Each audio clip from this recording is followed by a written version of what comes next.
Hello, my name is Frank Lucas. I'm chairman of the Science, Space, and Technology Committee in the 117th session of Congress. And I'm here with my colleagues today to discuss the important issues that face this country.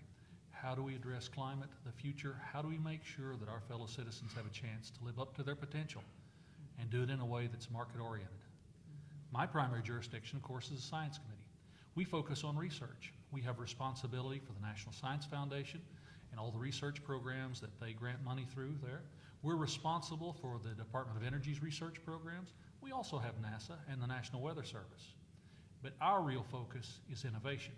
How do we make sure that all of the amazing things that we've done in the last 80 years in research, all the technologies, all of the breakthroughs, all the increased efficiencies that have provided us with the most amazing, abundant, cost-effective supply of energy, how do we make sure those continue? And right now, in this session of Congress, we're focusing on that very thing. As our competitors around the world, in particular the Chinese, have dramatically increased the money they're spending on research, as they're working to acquire every available technology by whatever means is necessary, by the way that they're working to build laboratories to try and recruit scientists from around the world to China, they give a clear example of what has been so successful in the United States and why we have to build on the great things we've done and move forward in the future. I've authored a bill, I refer to it as SOSTA, which is an effort to double basic research in the United States over the course of the next 10 years. Provide money in an orderly fashion that the scientific community can plan on, expect, that they can incorporate into their long-term research programs so that we will continue that research. And oh, by the way, it's not just the best labs. It's not just having money to pay for projects. It's also things like STEM. How do we make sure that we are developing a constant new stream of engineers, mathematicians, technologists, people who can utilize that and drive us forward? Bottom line is this: we have to innovate our way forward. If we're going to maximize our resources now we have, and we'll talk more about that in a moment, if we're going to make sure that we create new resources in the future, if we're going to make sure that generations to come have enjoyed the advantages we have, and even greater advantages, then we've got to apply our best and brightest minds. That's where basic research comes in. And we'll talk more about that in a moment. I turn to my colleagues now. All right, that's great. I'm Kathy McMorris-Rodgers, and I'm the lead Republican on the Energy and Commerce Committee, and we are leading on issues important to American energy and making sure that America continues to lead in securing a clean energy future. We have a package of bills that is around securing clean American energy as we move forward. We can be proud of American leadership. It's been so important on a national defense perspective, but also from an economic perspective, that our energy has been a competitive advantage, and we've led the world. And our goal in this legislation, in this package that we've put together around securing a clean American energy future, it is about continuing to promote American innovation, technology. It includes hydropower, carbon capture, nuclear, exciting technology being developed around small modular reactors. It includes promoting hydrogen and natural gas. It is really an all-of-the-above approach. And America has been leading in bringing down carbon emissions. We have been bringing down carbon emissions the American way, which is through free markets and people who are taking their ideas for ways that they can innovate and bringing it to the forefront. And it's really exciting to see those new ideas, and we need to make sure that we're addressing the permitting process so that we can bring more of that forward. Now I'll turn it over to our other colleague. Hi, I'm Sam Graves. I'm the lead Republican on the Transportation and Infrastructure Committee, which is getting a lot of attention these days with talk of infrastructure. Right now we're working on surface transportation reauthorization, which may or may not become part of the bigger infrastructure package, but regardless, it's something that we need to get done before September 30th. And we have several Republican principles that we're working on in surface transportation reauthorization. One of the biggest principles that we're very much a part of is trying to streamline the process overall. We actually have a couple of pieces of legislation that have been filed by members of the Republican side of the committee, Graves and Rodney Davis. One is the Builder Act and one is the One Federal Decision Act, and both of them concentrate on the streamlining process. Right now, on average, it takes about 7 years to complete the preliminary work of the studies needed to do a new transportation project, which is way too long. In fact, estimates are that it costs somewhere in the neighborhood of $3.7 trillion in project delays, which is absolutely outrageous when you think about how best or how much better that money could be spent if we were able to save it. Well, both of those pieces of legislation we're going to introduce into our bill or our alternative when it comes to surface transportation, and that just strictly concentrates on limiting the amount of time it takes to do project reviews, to study the project, to get the project ready to go so that we can try to get something done obviously on time and hopefully under budget as we move forward with the myriad of transportation projects that we're going to see across the country, and they're going to be a part of the surface transportation reauthorization. So we've heard a lot this week about the president's infrastructure plan and the reproduction of the Green New Deal. But the bills we've talked about the last couple of days here on House Republicans are a pretty different approach. Why did you take that different approach, and how do you think it'll have an impact on global emissions? Well, what the Democrats are promoting right now, what President Biden is promoting through the Green New Deal, that's really part of the socialist agenda. And it is a federal government takeover of the entire energy sector, rather than promoting American ingenuity and creativity, free markets and freedom. What we believe is the way that will ensure that America continues to lead, continues to bring down carbon emissions more than any other country in the world, is through promoting technology and addressing the permitting processes. So that's why on the Energy and Commerce Committee, we continue to highlight that their solution is one that is only going to make us more dependent upon China, quite honestly. When you look at the renewables that they're promoting, wind, solar, critical minerals that are controlled by China, the supply chains are controlled by China, versus one that is founded upon American ingenuity and creativity. So whether it is promoting Bill Johnson's legislation around exporting LNG, the Shell revolution in America has been a driver in bringing down carbon emissions. We can export more of that to our allies and help bring down global carbon emissions. Whether it is promoting small modular reactors for nuclear. Nuclear is still our largest source of clean energy in America. This is a technology of the future, and there's exciting research being done right now that will allow for the recycle of the fuel as well as make these safer. And this is the kind of technology that we should be promoting that we can export to others around the world. We're also looking at carbon capture. Again, exciting technology to capture carbon. I continue to promote hydropower. Coming from Washington State, we have some of the lowest electricity rates as well as the cleanest, greenest electricity because we're 70% hydropower. We could double hydropower in America by simply investing in this technology. So hydropower, we need to look at the permitting though. So I have legislation, so instead of it taking 10 years, let's make it more like natural gas where you can relicense in 18 months. These are just some of the solutions that we're promoting that are based upon American energy. From the perspective of the Science Committee, the Biden administration and some Senate Democrats have advocated $150 billion for new research. The problem is they're cramming so much money in a hurry, and they want to prioritize where the money's being spent. What we advocate on the Science Committee is if we double in 10 years, basically go from the approximately 16 plus billion that passes through the National Science Foundation to $35, $37 billion, that there's time for the scientific community to absorb that and efficiently use it. And we don't pick winners and losers. We simply say, pursue the opportunities that bear the greatest potential for the country as a whole. That's a dramatic difference. They pick winners and losers. They dump one-time money in, may never fund it again. We want to create an orderly increase that will continue and allows the research that's going on in this country to be focused where it needs to be. They use a stick, we use a carrot. I have faith in the scientific community, more so apparently than they do. So what we're seeing is it's a redefining of what infrastructure is. And if you think about it, what do you think in terms of infrastructure? You think traditional infrastructure, that's roads and bridges. That's transportation, modes of transportation. And that's what we would really like to focus on. That's what the government is responsible for, and that is maintaining a very good system of transportation, in this particular case, roads and bridges, across the country.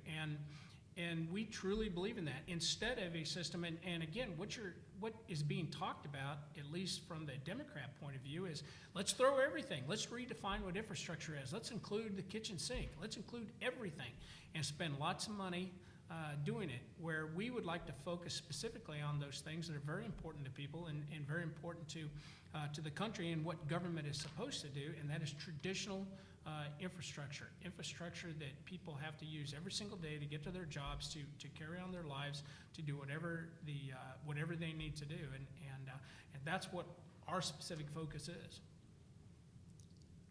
In addition to the Green New Deal, we've also seen Democrat proposals like the Clean Future Act, for example, in energy and commerce, that could potentially have impact on our not just our energy industry, but all of our manufacturing and major industries here in America.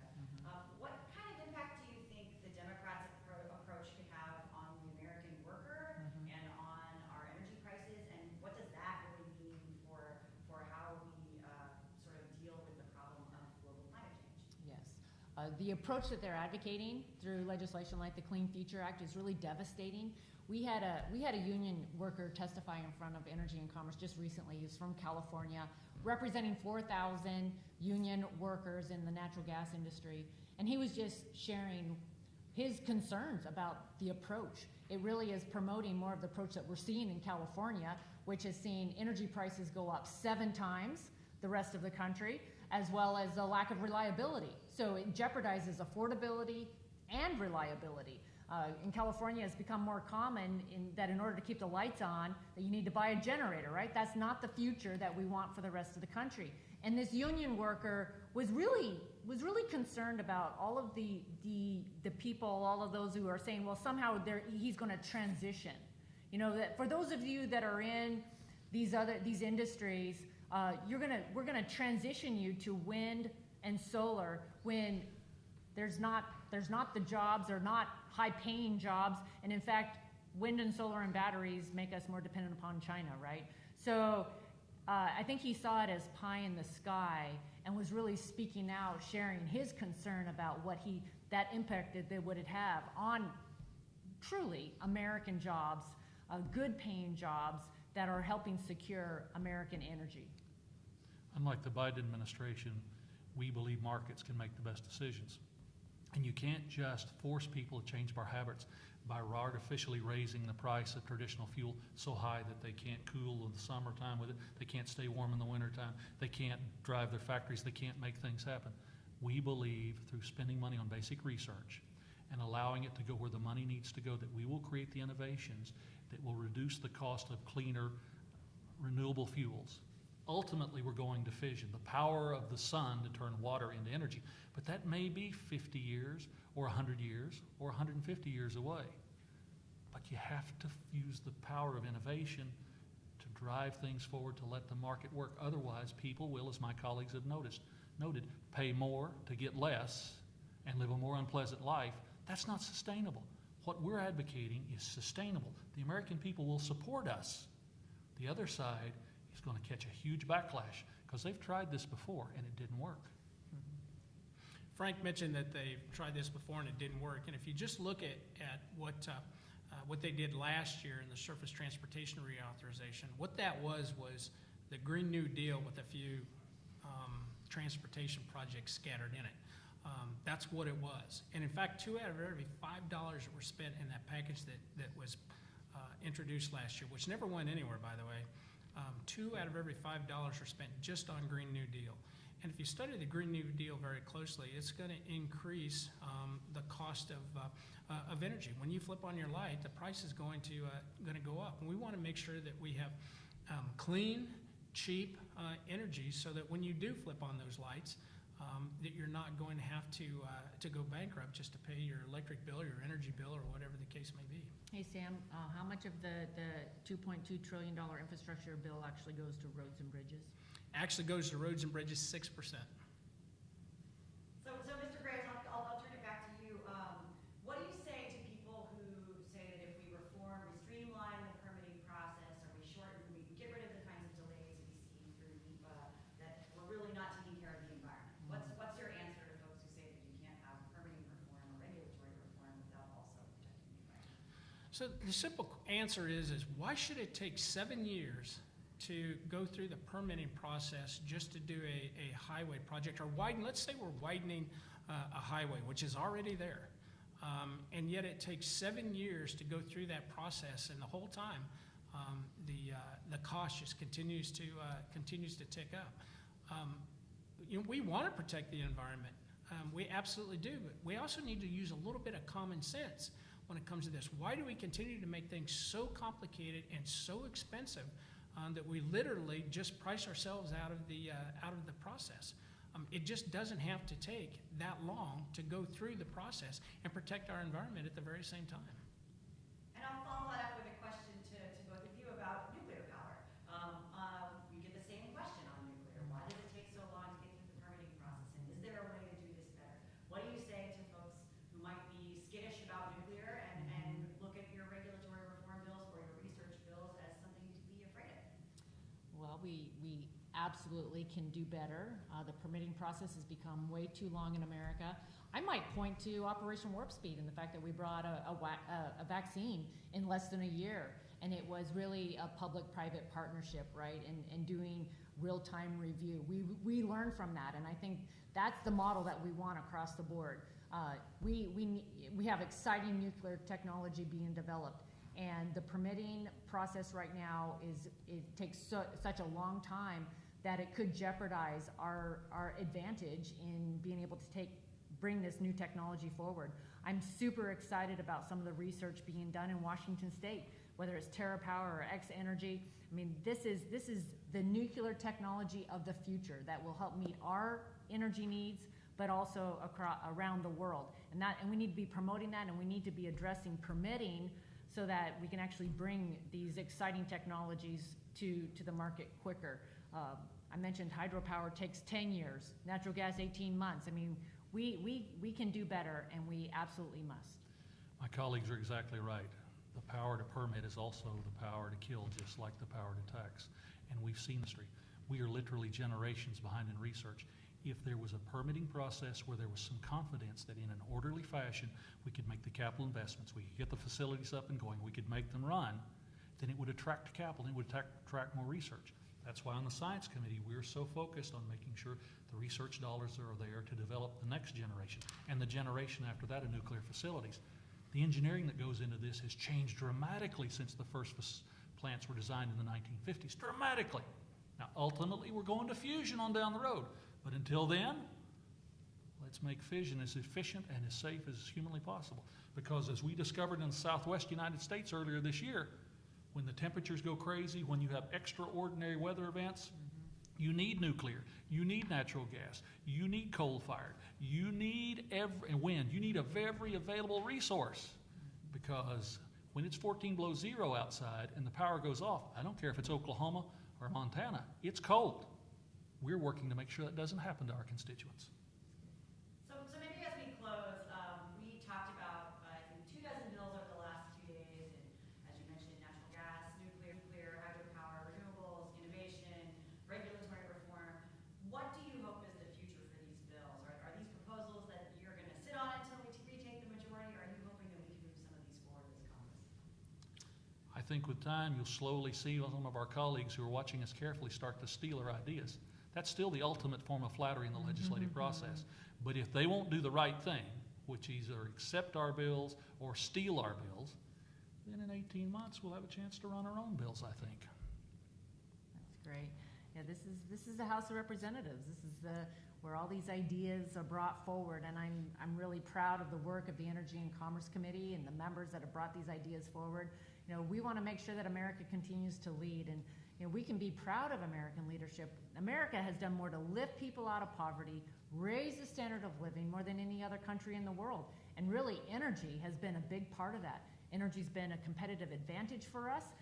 We've been a leader in energy, and making sure that we secure a cleaner American energy future is what we are focused on, and we're going to do it the American way. So that's why we're going to continue to talk about carbon capture and hydrogen and natural gas and hydroelectric. You know, we're going to talk about all of the above, because that is going to ensure American leadership and meeting our energy needs and growing our economy moving forward. As we're working on the surface transportation reauthorization right now, and we're negotiating, and we're hopeful that we will have a very good bipartisan surface transportation bill, like we have always done in the Transportation Committee. However, if Speaker Pelosi decides to take over the committee from her office and run the committee from her office, then we're not going to see that. If we can do it the way Republicans have always done it, and that's open ourselves up to ideas, compromise, working out the differences, we can have a good bill. But if Speaker Pelosi takes over, it will be a very partisan process and a very one-sided process. The present majority leadership lives in the past. We're the future.